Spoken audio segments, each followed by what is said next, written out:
Shabbat Shalom. Hoje nós vamos iniciar o estudo do livro da Torá denominado Bamidbar, que em português é conhecido como o livro de Números. Então, a paraxá desta semana é a primeira porção do livro em português conhecido como o livro de Números, e em hebraico o livro se chama Bamidbar, palavra que significa no deserto. E esta paraxá possui o mesmo nome do livro, Bamidbar, no deserto. E este é o nome do quarto livro da Torá. Importante registrar que em português este livro recebeu o nome de livro de Números, apesar do hebraico constar o nome Bamidbar, ou seja, no deserto. O nome Números advém do título dado pela Septuaginta, que é a versão grega do Tanar, e a Septuaginta chamou este livro pelo nome grego de aritmoi, que significa números, em razão de o livro começar com a ordem do Eterno para se fazer um censo em Israel, indicando a Torá os números dos homens israelitas com 20 anos ou mais que estariam sujeitos ao serviço militar. Então nós lemos, tanto no início deste livro, o livro de Números, que é o início desta paraxá, que o Eterno ordena se fazer um recenseamento para contabilizar o número dos filhos de Israel, o número de israelitas com 20 anos ou mais, e esses homens eles estariam sujeitos ao serviço militar. Este quarto livro da Torá, Bamidbar, ou Números, este livro versa sobre a longa estadia de Israel no deserto, em sua jornada para a terra prometida. Foram 40 anos em que o nosso povo viveu como nômade no deserto, um lugar inóspito ao ser humano. No deserto, há um intenso calor de dia e forte frio à noite.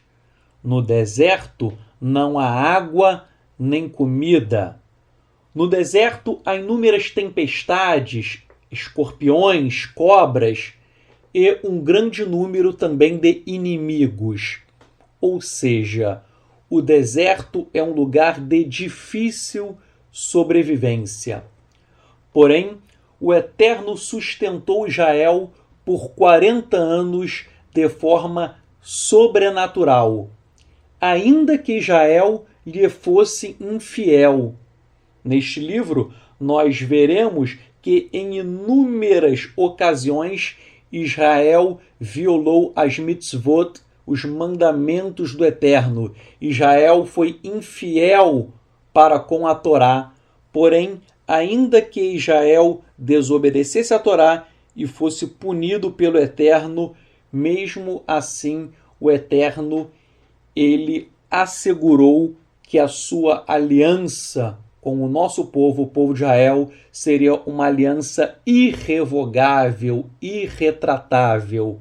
Em outras palavras, o Eterno continuou fiel, ainda que Israel fosse infiel. Alguns estudiosos afirmam que Israel poderia chegar à Terra Prometida em 2 semanas. Porém, uma jornada relativamente curta durou 40 anos. Nós lemos no livro de Números que Israel ficou 40 anos girando pelo deserto, quando alguns estudos apontam que esta jornada poderia ter sido feita em 2 semanas. Ou seja, o nosso povo ficou andando em círculos. E por que uma jornada que seria feita em 2 semanas terminou durando 40 anos? Ora, foram 40 anos em que o Eterno provou os filhos de Israel para extrair o que estava dentro do coração dos israelitas. Se o nosso povo tivesse realmente obedecido à Torá, em 2 semanas poderíamos chegar à terra prometida. Mas a desobediência fez com que o nosso povo andasse em círculos por 40 anos. E neste tempo o Eterno provou, testou Israel para descobrir, para revelar o que estava dentro do coração dos israelitas. Deserto é lugar de provação. Deserto é o lugar em que o Eterno testa a obediência dos seus filhos. Israel, no deserto, não tinha água, comida e abrigo. Então, teve que aprender a ser sustentado de forma sobrenatural pelo Eterno. E da mesma forma, hoje em dia, muitas pessoas estão vivendo um deserto existencial. Deserto significa provação, tribulação, prova. O Eterno ainda hoje leva as pessoas para o deserto, para a provação, para o teste. E o Eterno nos testa de inúmeras maneiras. São tentações que são colocadas em nossas vidas. Há pessoas que são testadas quando descobrem que estão acometidas por uma doença incurável, uma AIDS, um câncer ou outras doenças. Há pessoas que são provadas por conta de problemas financeiros. Há pessoas que estão sendo provadas no deserto existencial em razão de uma crise no casamento. Pessoas há que são provadas quando possuem desavenças com os filhos. Muitos estão no deserto, pois pessoas estão desempregadas, etc, etc. Isto é, existem problemas que nos acometem, que nos assolam hoje em dia, e esses problemas muitas vezes não podem ser solucionados pelo homem. Então, a pessoa tem que aprender a confiar no Eterno, pois o Eterno possui todo o poder para produzir milagres, retirando os seres humanos de suas crises existenciais. O Eterno nos leva para o deserto para que nós possamos nos entregar totalmente a Ele, confiando em sua provisão. Quantas pessoas eu conheço que chegaram ao fundo do poço, chegaram ao deserto da existência humana, mas foram sustentadas pelo Eterno. Eu conheço muitas pessoas que passaram por fortíssimos desertos, ou seja, por fortíssimas tribulações, mas que aprenderam a ser sustentadas pelo Eterno, recebendo, tal como o nosso povo no deserto, recebendo uma provisão sobrenatural de Elohim. Lembro-me, por exemplo, do primo da minha sogra, que estava acometido. O primo da minha sogra, ele foi diagnosticado que ele estava com AIDS, e durante muito tempo ele ficou com AIDS. Um homem de mais de 1,90 m de altura, ficou magro, pesando por volta de 40 quilos, esquelético, uma caveira humana. E foram feitos vários testes, né? O estado dele era crítico, realmente foi confirmado mais de uma vez que ele estava com AIDS, porém um homem de 1,90 m de altura, pesando 40 quilos, ele encontra um verdadeiro profeta do Eterno, e há uma oração, ele entrega a vida ao Eterno, e imediatamente o Eterno faz uma transfusão de sangue nele. E no meio da oração,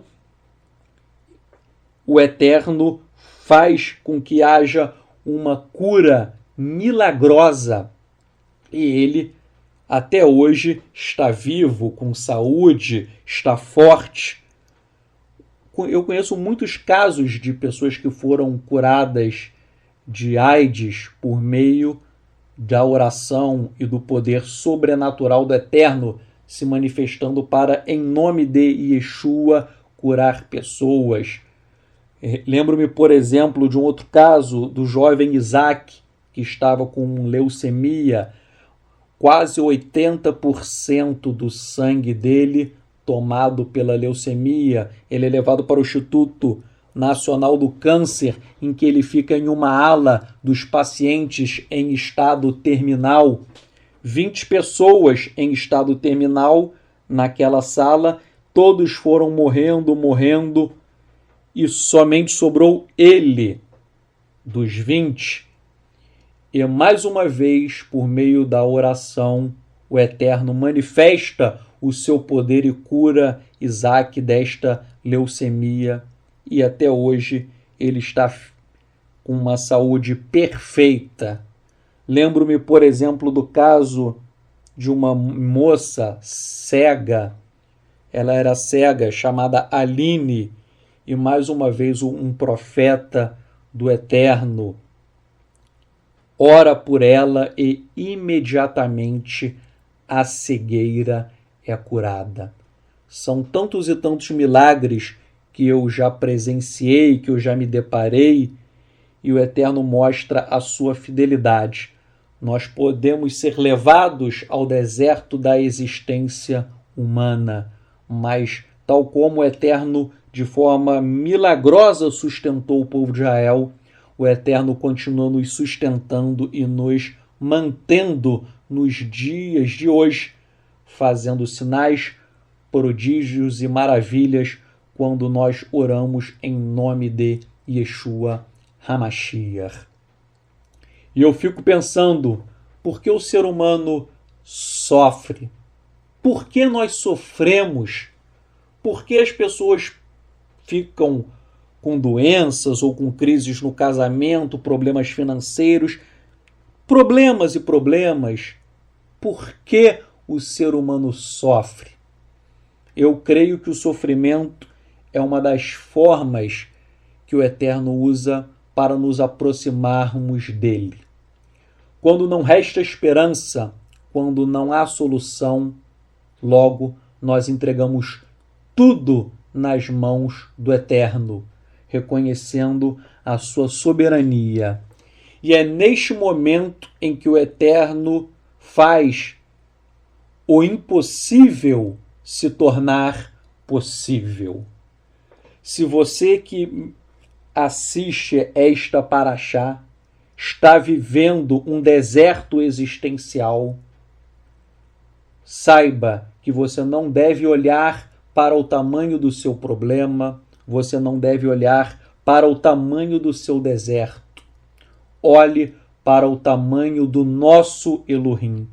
O nosso Elohim é El Shaddai, é o Todo-Poderoso, e ele nos sustentou no passado e continuará nos sustentando, pois o caráter do Eterno não muda.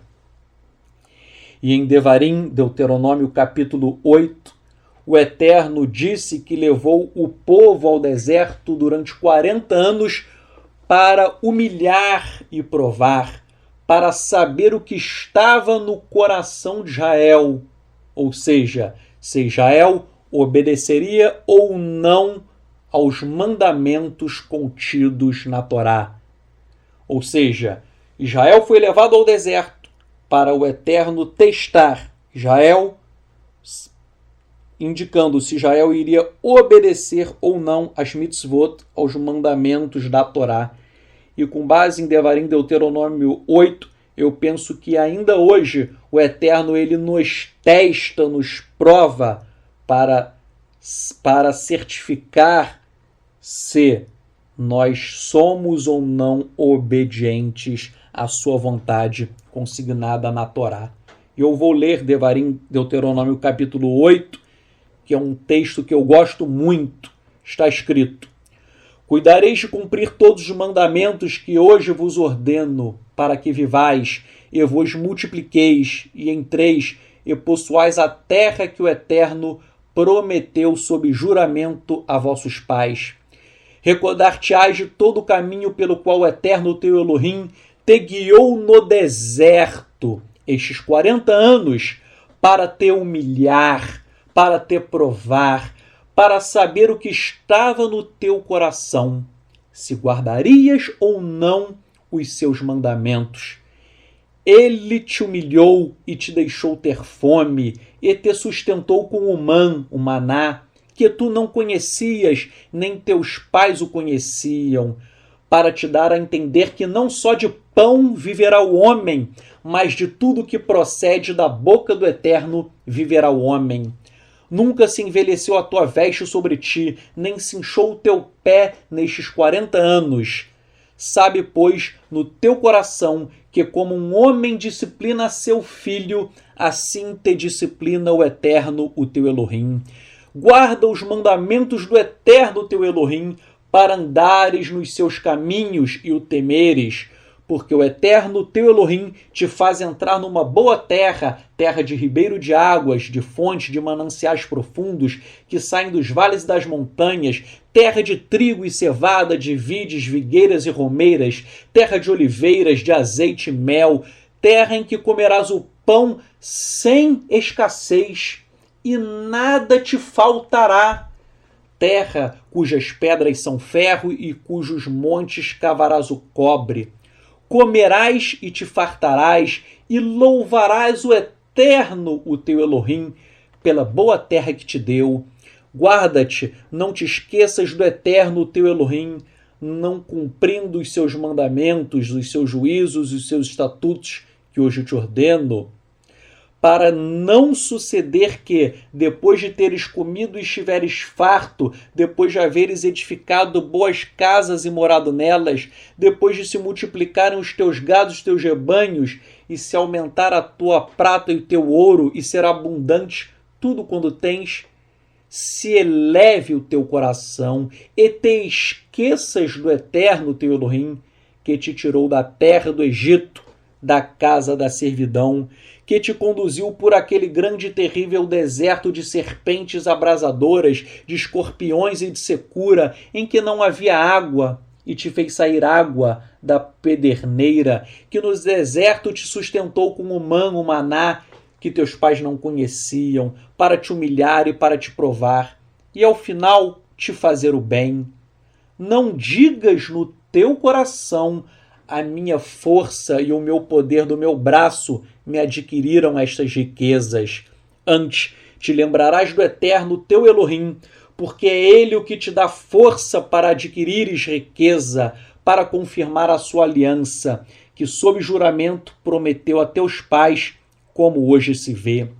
Se te esqueceres do Eterno teu Elohim e andares após outros deuses e os servires e os adorares, protesto hoje contra vós outros que perecereis.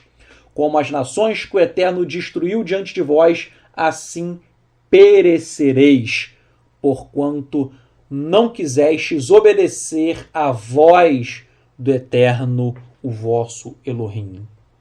Então, este capítulo é essencial para demonstrar que o Eterno, ele leva o povo para o deserto para humilhar, para provar Israel e ver se Israel vai ou não obedecer aos mandamentos da Torá. A Torá, de acordo com o pensamento racídico, ela existe para transformar todo o deserto espiritual humano em um ambiente civilizado. A Torá, ela nos tira do deserto existencial e faz com que sejamos pessoas melhores, pessoas tementes ao Eterno, pessoas que são sustentadas exclusivamente por Ele, por Elohim.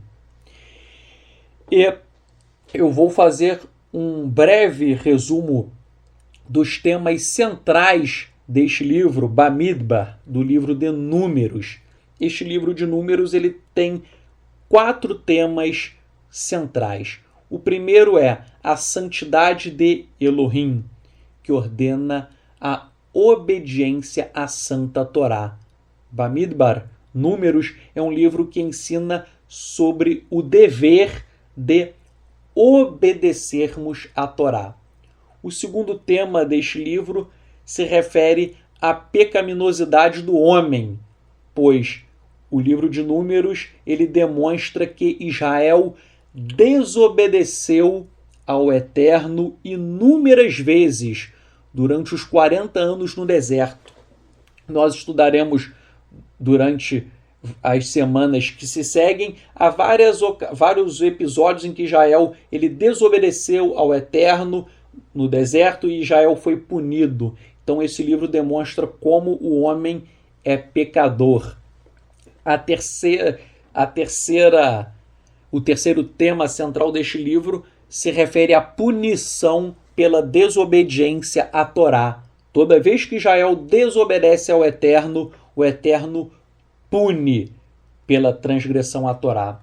E o quarto tema deste livro se refere à fidelidade total do Eterno, que preservou a aliança com Israel, ainda que Israel fosse infiel. E isto nos ensina sobre o caráter irrevogável e perpétuo da aliança entre o Eterno e o nosso povo.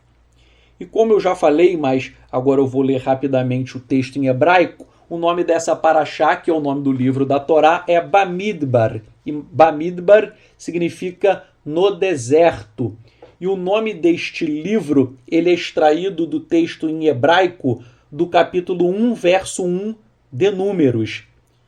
E o texto em hebraico diz: Vaidaber Yahweh el Moshe Bemidbar Sinai. Tradução: o Eterno falou a Moshe no deserto do Sinai. No deserto é Bemidbar ou Bamidbar. Então, daí nós temos o nome deste livro, que se extrai do primeiro capítulo e do primeiro verso deste livro. O texto diz: o Eterno falou a Moshe no deserto do Sinai, e no deserto em hebraico é Bemidbar ou Bamidbar. E vou fazer agora um breve resumo desta paraxá. A paraxá Bamidbar refere-se ao censo do povo de Israel, feito no segundo mês do seu segundo ano no deserto.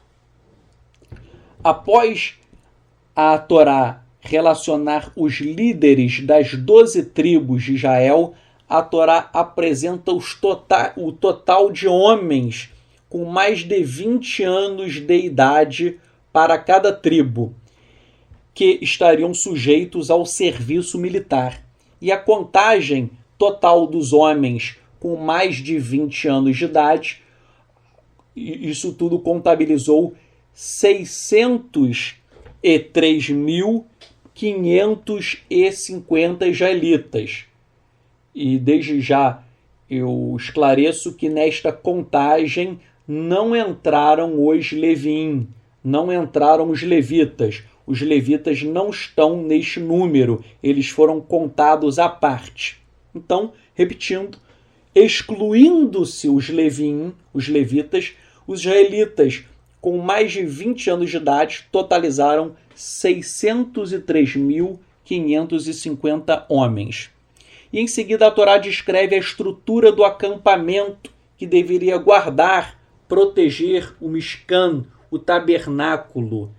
E há uma narrativa acerca sobre o acampamento das tribos, com a tribo de Levi no meio e as 12 tribos de Israel ao redor, cada uma na área em que lhe foi designada.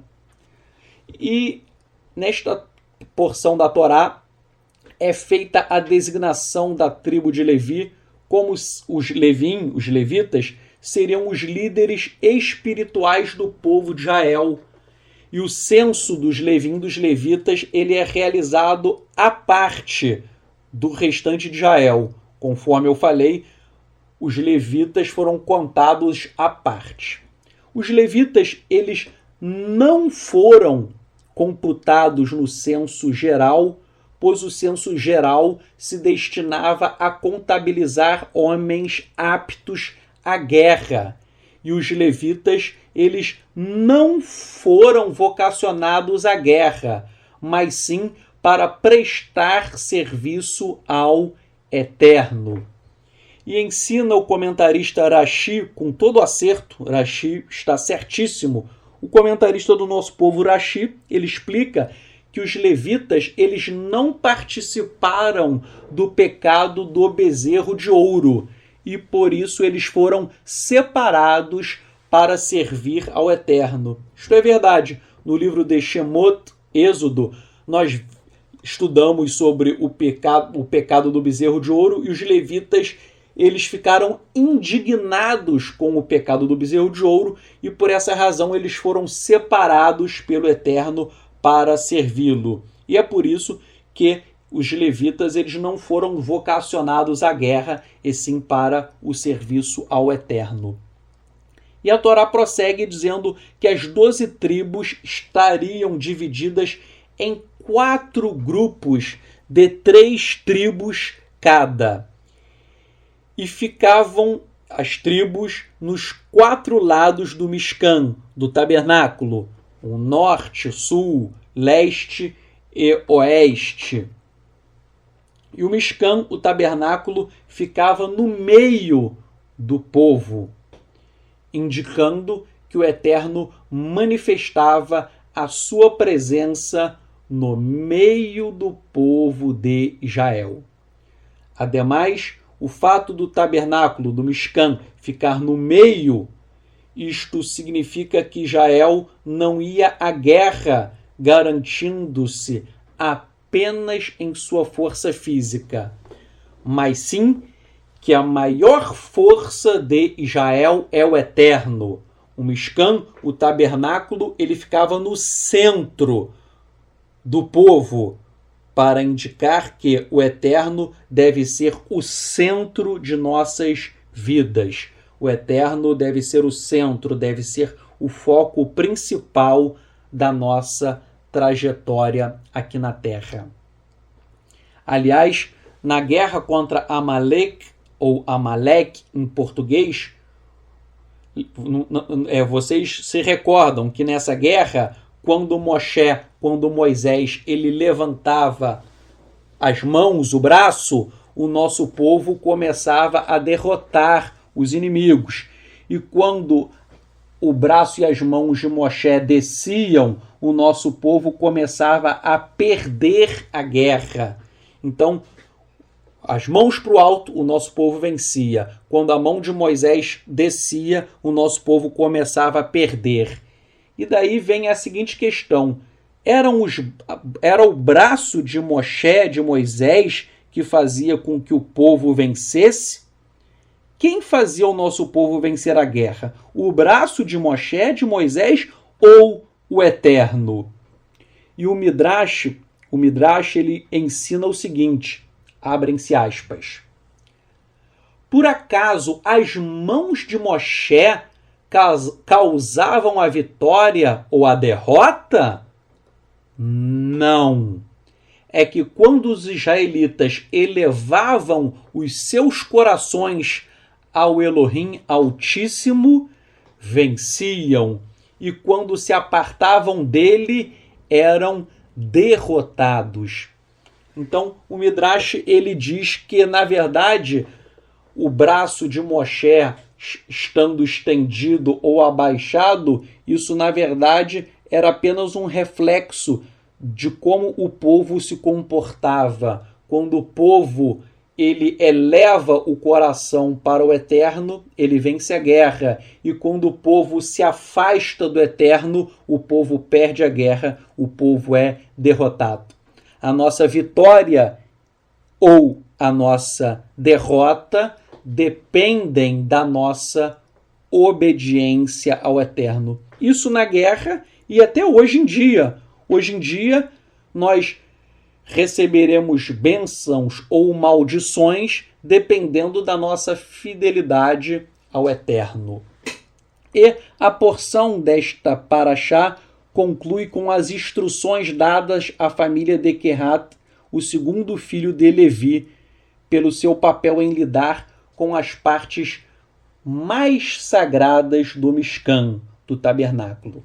Então, este é um breve resumo desta paraxá. Eu tratei dos aspectos principais desta paraxá de uma forma panorâmica, de uma forma bem resumida. E agora eu vou falar sobre alguns detalhes. Primeira questão é: por que quis a Torá destacar o número de 603.550 homens com a idade superior a 20 anos? Ou seja, homens que estariam sujeitos à guerra. Por que a Torá fez isso? Ora, a Torá enumerou 603.550 homens para contrastar com os 70 israelitas que subiram ao Egito na época de Yaakov, de Jacó, consoante Bereshit Gênesis 46.27. Então vejam, na época de Yaakov, de Jacó, subiram 70 israelitas, subiram 70 israelitas ao Egito. E agora, nesta paraxá, nós vemos que os 70 israelitas haviam se multiplicado ao longo dos anos em mais de 500 mil de pessoas. 70 pessoas se multiplicam em mais de 500 mil. E vejam só, esses 603.550 homens são apenas homens com mais de 20 anos. Ou seja, no censo não foram contadas as mulheres e as crianças e os homens abaixo de 20 anos. Ou seja, se nós somarmos mulheres, crianças e homens abaixo de 20 anos, é certo que Israel possuía uma população total de mais de 2 milhões de pessoas. Então, vejam, 603.550 homens são apenas homens acima de 20 anos. Se eu coloco homens abaixo de 20 anos, mulheres e crianças, obviamente eu teria mais de 2 milhões de pessoas. Ou seja, 70 pessoas foram multiplicadas em mais de 2 milhões. Isto comprova a promessa do Eterno feita ao patriarca Abraão, que multiplicaria a sua semente. Explica o Midrash que o Eterno conta o número dos israelitas, pois cada homem possui um valor incalculável. Isto é muito importante. O Eterno ele contabiliza o número dos israelitas porque cada alma é importante para o Eterno. Cada desses 603.500 homens, cada pessoa é importante. Cada alma possui um valor incalculável aos olhos do Eterno. E é por isso que o Talmud Yerushalmi, em Sanhedrin 4.1, ele explica: quem destrói uma alma, a Escritura considera-o como se tivesse destruído o mundo inteiro. E quem salva uma vida, a Escritura considera como se ele tivesse salvo o mundo inteiro. Então, essa passagem do Talmud eu acho muito bonita. Quem destrói uma vida é como se estivesse destruindo o mundo inteiro. E da mesma maneira, quem salva uma única vida é como se estivesse salvando o mundo inteiro. Por que isso? Porque no pensamento semita não se concebe o ser humano de uma forma individualista. Há um senso de coletividade. Salvar uma pessoa significa salvar toda a comunidade, pois se cada um respeita o seu próximo, toda a comunidade ela é salvaguardada. Da mesma maneira, quem destrói um ser humano é como se tivesse destruído o mundo inteiro, porque se todo mundo quiser destruir um ser humano, o mundo inteiro há de ser destruído. Dizendo também em outras palavras, há um senso de coletividade no nosso povo. Uma pessoa individualmente, ela representa o todo. E por sua vez, o todo, ele se importa com a pessoa individualmente considerada. Outro aspecto desta paraxá.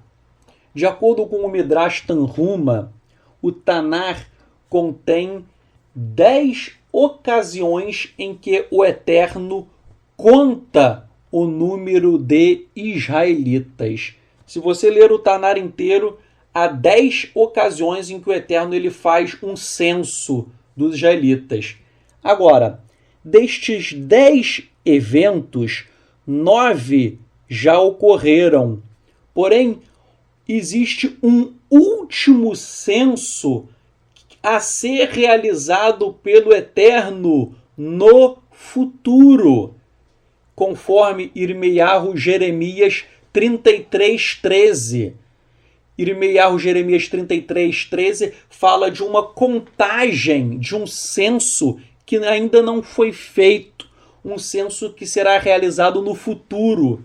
Agora, isso está no verso 13. E se você ler os versos 14, 15 e 16, que são os versos subsequentes, estes versos de Irmeiahu, de Jeremias, estes versos falam que isto será no dia em que vier o descendente de David, que é o Mashiach. Ou seja, esta promessa essa promessa de censo a ser realizado no futuro é uma promessa que está escrito em Irmeiahu, Jeremias. É uma promessa para a casa de Israel e para a casa de Yehudá, de Israel e de Judá. Ou seja, será feito um novo censo no futuro, no reinado messiânico, ocasião em que os israelitas serão contabilizados. Quando Yeshua voltar para reinar aqui na terra, haverá um novo censo. E você que me assiste, ainda que você não saiba, com toda certeza, você pertence a uma das tribos de Israel. Você pode não saber de qual tribo você é, mas você é membro de uma das tribos de Israel. O Eterno sabe de qual tribo você é. E ainda que você tenha uma origem gentílica, de qualquer forma, os gentios são computados na tribo de Efraim, são chamados de efraimitas. Então, o Eterno, ele conhece a sua origem, e com certeza você que serve o Eterno e proclama Yeshua, quando Yeshua retornar, haverá um novo censo, o 10º censo, e você, servo do Eterno, será contabilizado como parte do povo do Eterno. E o capítulo 2 de Bamidbar, de Números, há a divisão das 12 tribos em 4 grupos de 3 tribos. Os 4 grupos estariam ao redor do Mishkan, do tabernáculo, nos 4 pontos, norte, sul, leste e oeste. E a Torá fala que a tribo de Judá, ela saía em primeiro lugar para marchar. Judá, é quem detinha o comando na guerra. E por que isto? Ora, isto aponta para o Mashiach, que descende da tribo de Judá e é o rei de Israel. Explicam os rabinos o seguinte: em uma batalha, o rei é quem comanda, o rei é quem está na frente com o exército. E Judá, ele ia na frente, pois o cetro, o reinado pertence a Judá. Por que o reinado pertence a Judá? Porque o Mashiach, ele descende de Judá. E isto nós sabemos, não é? Que Yeshua, ele é descendente da tribo de Judá, da linhagem de David. E isto consta expressamente nas Bessorot, nas Boas Novas de Matitiarro, Mateus, em que há a genealogia real de Yeshua, e também no livro de Lucas, que trata da genealogia real do Mashiach Yeshua. E nos capítulos 3 e 4 desta Parashá, nós lemos que os levitas foram constituídos como auxiliares dos Koanim, dos sacerdotes, e a função primordial dos levitas, dos Levim, era guardar os móveis e objetos e utensílios do Mishkan, do tabernáculo, e prestar serviço ao Eterno. Um dado importante: não se deve confundir os levitas com os sacerdotes. Muitas pessoas acham incorretamente que todos os levitas eram sacerdotes. Não, isto é um erro. Vejam, os levitas são todos aqueles que descendem de Levi. E todos os levitas, os Levim, prestavam serviço ao Eterno.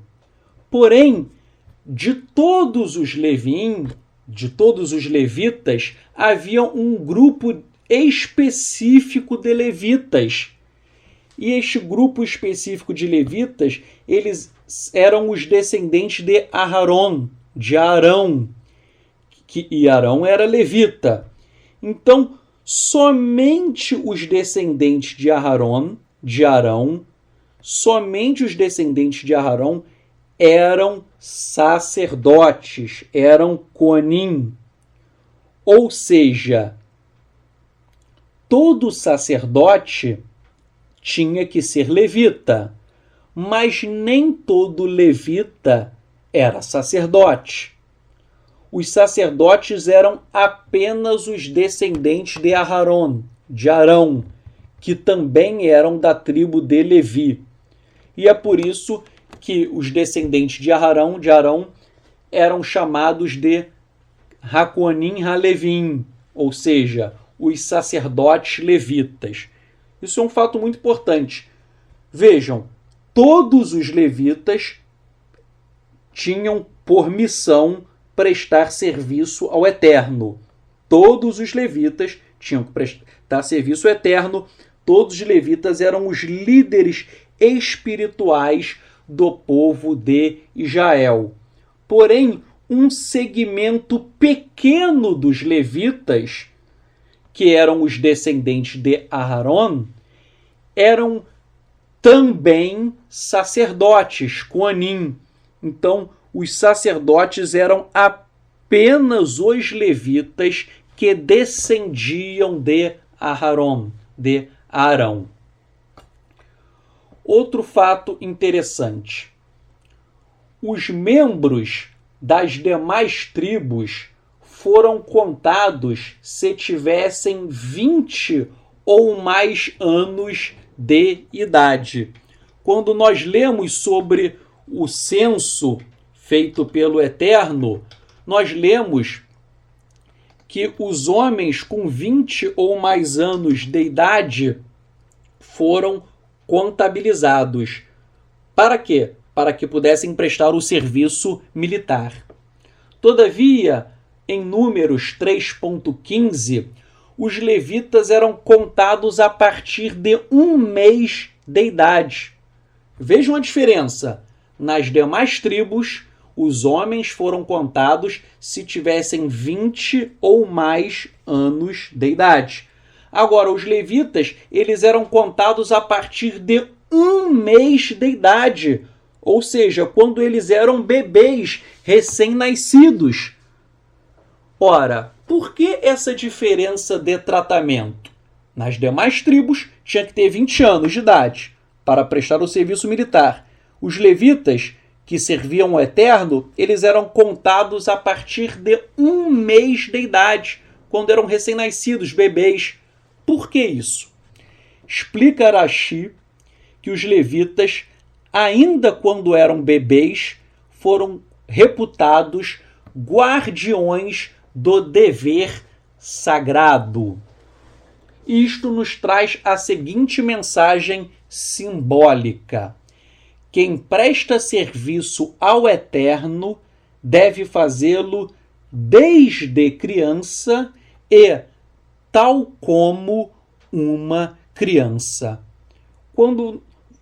Qual é a idade para se começar a servir ao Eterno? Desde pequeno, desde criança, você deve começar a servir ao Eterno. Não precisa ficar velho. O ideal é que desde criança a pessoa comece a servir ao Eterno. E ainda quando adulto, a pessoa deve prestar serviço ao Eterno tal como se fosse uma criança, ou seja, com a pureza, com a ingenuidade, com a inocência de uma criança. E isso Yeshua ensinou em Lucas 18:16, e o texto traduzido do aramaico assim dispõe.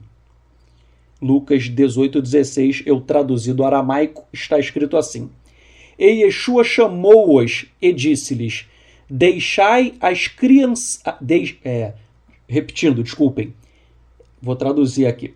E Yeshua chamou-os e disse-lhes: Deixai as crianças virem a mim, e não as impeçais, porque o reino dos céus pertence aos que são como estas. Fecham-se aspas. Ou seja, o reino dos céus pertence aos que são como estas crianças. Ou seja, o reino do Eterno pertence àqueles que se portam com a inocência, com a pureza, com a humildade de uma criança. Temos que ser como crianças para prestarmos serviço ao Eterno. Rashi chamou as crianças de guardiões do dever sagrado. E a palavra netzarim, nazarenos, também provém de uma raiz verbal em hebraico, natsar, que significa guardar, vigiar, cumprir. Ou seja, nazareno é aquele que cumpre a Torá. Nazareno é o guardião da sagrada Torá. Que todos nós sejamos verdadeiros guardiões da Torá, ensinando os mandamentos do Eterno e proclamando Yeshua HaMashiach. Vamos fazer uma tefilá, uma oração.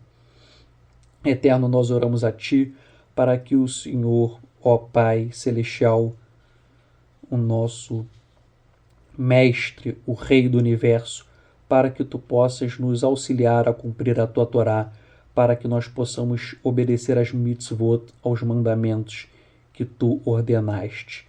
Tanto os mandamentos positivos, que nos ensinam aquilo que nós devemos fazer, quanto os mandamentos negativos, que dizem o que nós não devemos fazer. Ajuda-nos, Pai, a concretizarmos a Tua vontade e a proclamarmos as boas novas de Yeshua HaMashiach, que nós possamos ser obedientes, que nós possamos ser tementes a Ti e que nós possamos andar como verdadeiros tzadikim, justos, que sejamos como nós estudamos ainda há pouco, que nós sejamos como crianças, com humildade, com pureza, com inocência, e que o nosso coração possa se apresentar de forma pura diante de Ti.